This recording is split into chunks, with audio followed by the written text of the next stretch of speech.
ನಮಸ್ತೆ ವೀಕ್ಷಕರೇ. ಈಗ ನಾನು ಕಾಂದ ಬಜ್ಜಿ ಮಾಡೋದಂದರೆ ಈರುಳ್ಳಿ ಬಜ್ಜಿ ಮಾಡೋದನ್ನು ಯಾವ ರೀತಿ ಅಂತ ಹೇಳ್ತಾ ಇದ್ದೀನಿ. ಅಂದರೆ ಕ್ರಿಸ್ಪಿ ಆಗಿರಬೇಕು. ಅದಕ್ಕೆ ಏನೇನು ಇಂಗ್ರೀಡಿಯೆಂಟ್ಸ್ ಬೇಕು ಅಂದರೆ ನೋಡಿ, ಈರುಳ್ಳಿನ ನಾನು ಈ ಥರ ಸ್ಲೈಸ್ ಥರ ಹೆಚ್ಕೊಂಡು ತೊಳೆದು ಒಂದು ಪ್ಲೇಟಲ್ಲಿ ಹಾಕಿಟ್ಕೊಂಡಿದ್ದೀನಿ. ಅದಾದ ನಂತರ ಕರಿಬೇವು, ಕೊತ್ತಂಬರಿ, ಹಸಿಮೆಣಸಿನಕಾಯಿ, ಅಕ್ಕಿ ಹಿಟ್ಟು, ಕಡಲೆ ಹಿಟ್ಟು, ಸಬ್ಬೆ ಸೊಪ್ಪು ತೊಗೊಂಡಿದ್ದೀನಿ. ನಾನು ಕ್ರಿಸ್ಪಿಯಾಗಿ ಬರಬೇಕಲ್ಲ, ಅದಕ್ಕೋಸ್ಕರ ಟೇಸ್ಟಾಗಿ ಚೆನ್ನಾಗಿರುತ್ತೆ, ಅದಕ್ಕೋಸ್ಕರ ಸಬ್ಬೆ ಸೊಪ್ಪು ತೊಗೊಂಡಿದ್ದೀನಿ.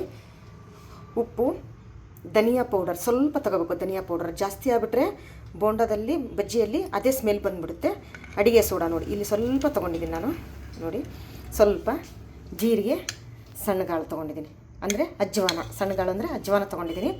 ಈಗ ನಾನು ಮೊದಲಿಗೆ ಏನು ಮಾಡ್ತಾಯಿದ್ದೀನಿ ಅಂದರೆ ಮೆಣಸಿನ್ಕಾಯಿನ ನಾನು ರುಬ್ಕೊತಾ ಇದ್ದೀನಿ. ಯಾಕೆ ರುಬ್ಕೊತಾ ಇದ್ದೀನಿ ಅಂದರೆ ನೋಡಿ, ಈಗ ಯಾಕೆ ನಾನು ರುಬ್ಕೊತಾ ಇದ್ದೀನಿ ಅಂದರೆ ಮಕ್ಳು ಏನು ಮಾಡ್ಬಿಡ್ತಾರೆ, ಕೆಲವ್ರು ಮಕ್ಕಳು ಆರಿಸಿಡ್ತಾರೆ, ಅದು ಟೇಸ್ಟ್ ಬರೋದೇ ಇಲ್ಲ ನಾವು ಬಜ್ಜಿ ತಿನ್ನುವಾಗ.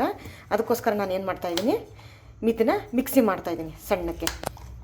ನೋಡಿ, ನಾನು ಈ ರೀತಿ ತದಿಯಾಗಿ ರುಬ್ಕೊಂಡಿದ್ದೀನಿ. ಅಂದರೆ ನಾನು ಮೆಣಸಿನ್ಕಾಯಿನ ಜಾಸ್ತಿ ತೊಗೊಂಡಿದ್ದೀನಿ. ಏನಕ್ಕೆ ಅಂದರೆ ಇದು ಅಷ್ಟು ಖಾರನೇ ಇಲ್ಲ, ಅದಕ್ಕೋಸ್ಕರ ನಾನು ಸ್ವಲ್ಪ ಮೆಣಸಿನ್ಕಾಯಿನ ಜಾಸ್ತಿ ತೊಗೊಂಡಿದ್ದೀನಿ. ನೋಡಿ, ಈ ರೀತಿ ತದಿಯಾಗಿ ರುಬ್ಕೋಬೇಕು.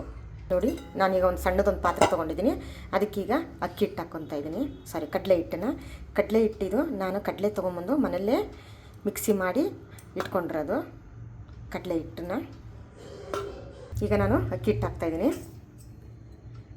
ನೋಡಿ, ಈ ಥರ ಮಿಕ್ಸ್ ಮಾಡ್ಕೋಬೇಕು. ಈಗ ಕರಿಬೇವು ಮತ್ತು ಕೊತ್ತಂಬರಿ ಹಾಕ್ತಾಯಿದ್ದೀನಿ ನಾನು. ಕರಿಬೇವನ್ನ ಸಣ್ಣಕ್ಕೆ ನೀವು ಕಿತ್ಕೋಬೇಕು, ಹರ್ಕೊಂಡು ಹಾಕಬೇಕು. ಈಗ ನಾನು ಸಣ್ಣಗಾಳು ಮತ್ತು ಜೀರಿಗೆ ಹಾಕ್ತಾಯಿದ್ದೀನಿ. ಈಗ ಉಪ್ಪು, ಧನಿಯಾ, ಸೋಡಾ ಮೂರನ್ನು ಹಾಕ್ತಾಯಿದ್ದೀನಿ. ಚೆನ್ನಾಗಿ ನಾವೀಗ ಮಿಕ್ಸ್ ಮಾಡ್ಕೊಳ್ಳೋಣ. ಈಗ ನಾನು ಈರುಳ್ಳಿ ಹಾಕ್ತಾಯಿದ್ದೀನಿ. ನೋಡಿ, ಈ ರೀತಿ ಫಸ್ಟ್ ಚೆನ್ನಾಗಿ ಕಲಿಸ್ಕೋಬೇಕು ಹಿಟ್ಟಲ್ಲಿ. ಈಗ ನಾನು ಹಸಿಮೆಣ್ಸಿನ್ಕಾಯಿ ಪೇಸ್ಟ್ ಮಾಡಿಟ್ಕೊಂಡಿದ್ನಲ್ಲ, ಅದನ್ನು ಹಾಕ್ಕೊತಾ ಇದ್ದೀನಿ. ಫಸ್ಟ್ ಏನು ಮಾಡ್ಬೇಕು ಗೊತ್ತಾ ವೀಕ್ಷಕರು, ಯಾವುದೇ ಕಾರಣಕ್ಕೂ ನೀರು ಹಾಕ್ಕೋಬಾರ್ದು. ಫಸ್ಟ್ ಇದನ್ನೆಲ್ಲ ಚೆನ್ನಾಗಿ ಹಿಟ್ಟಲ್ಲಿ ಮಿಕ್ಸ್ ಮಾಡ್ಕೋಬೇಕು. ಪ್ರತಿಯೊಂದು ನೀವು ಏನೇನು ಇಂಗ್ರೀಡಿಯೆಂಟ್ಸ್ ಹಾಕಿರ್ತೀರಲ್ಲ ಎಲ್ಲದನ್ನು ಚೆನ್ನಾಗಿ ಮಿಕ್ಸ್ ಮಾಡ್ಕೊಳ್ಳಿ.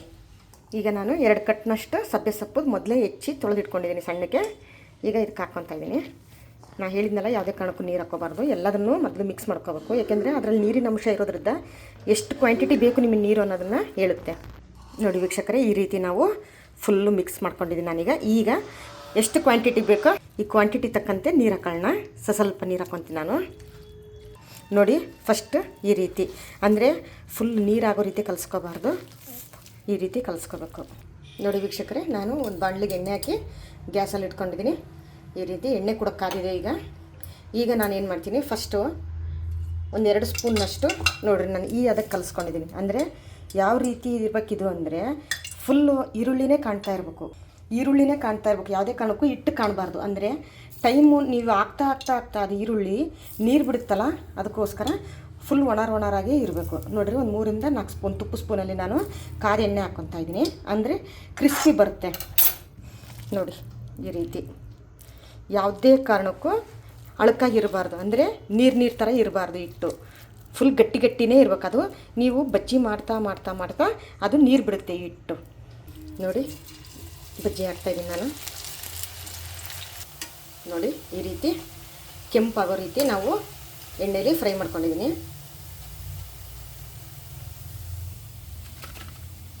ನೋಡಿ ವೀಕ್ಷಕರೇ, ಈಗ ನಾನು ಸರ್ವಿಂಗ್ ಬೌಲಿಗೆ ತೊಗೊಂಡಿದ್ದೀನಿ.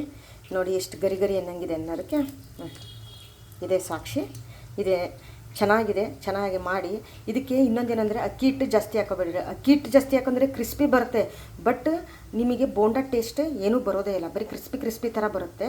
ಅದಕ್ಕೋಸ್ಕರ ಫಸ್ಟ್ ನೀರು ಹಾಕ್ಕೋಬೇಡಿ, ಎಲ್ಲದನ್ನು ಮಿಕ್ಸ್ ಚೆನ್ನಾಗಿ ಮಾಡಿಕೊಂಡು ಕೊನೆಯದಾಗಿ ನೀರು ಹಾಕ್ರಿ. ಇದಕ್ಕೆ ಇನ್ನೊಂದು ಏನು ಫ್ಲೇವರ್ ಕೊಡುತ್ತೆ ಚೆನ್ನಾಗಿ ಅಂದರೆ, ನಾವು ಧನಿಯಾ ಪೌಡ್ರ್ ಒಂದು ಹಾಕ್ಕೊಂಡಿರ್ತೀವಲ್ಲ, ಅದು ಸಖತ್ತಾಗಿ ಟೇಸ್ಟ್ ಕೊಡುತ್ತೆ ನಿಮಗೆ. ಹೋಟ್ಲಲ್ಲಿ ತಿನ್ನೋದಕ್ಕಿಂತ ಮನೇಲಿ ಒಂದು ಸರಿ ಮಾಡಿ ನೋಡಿ, ಸಖತ್ತಾಗಿರುತ್ತೆ ವೀಕ್ಷಕರೇ. ಒಂದು ಸರಿ ನೀವು ಟ್ರೈ ಮಾಡಿ, ಇದೇ ರೀತಿ ನೀವು ಟ್ರೈ ಮಾಡಿ. ಅಕ್ಕಿ ಹಿಟ್ಟು ಒಂದು ಕ್ವಾಂಟಿಟಿ ತಕ್ಕಂತೆ ಸ್ವಲ್ಪ ಹಾಕ್ಕೊಳ್ರಿ, ಜಾಸ್ತಿ ಹಾಕ್ಕೊಳಕ್ಕೆ ಹೋಗಬೇಡ್ರಿ ದಯವಿಟ್ಟು. Thank you. ಲೈಕ್ ಮಾಡಿ, ಶೇರ್ ಮಾಡಿ, ಕಮೆಂಟ್ಸ್ ಮೂಲಕ ನಿಮ್ಮ ಅಭಿಪ್ರಾಯವನ್ನು ತಿಳಿಸಿ. ಆದಷ್ಟು ಲೈಕ್ ಮಾಡಿ ವೀಕ್ಷಕರೇ. ನಿಮ್ಮ ಅಭಿಪ್ರಾಯನ ನನಗೆ ಈ ರೀತಿ ತಿಳಿಸಿ. Thank you.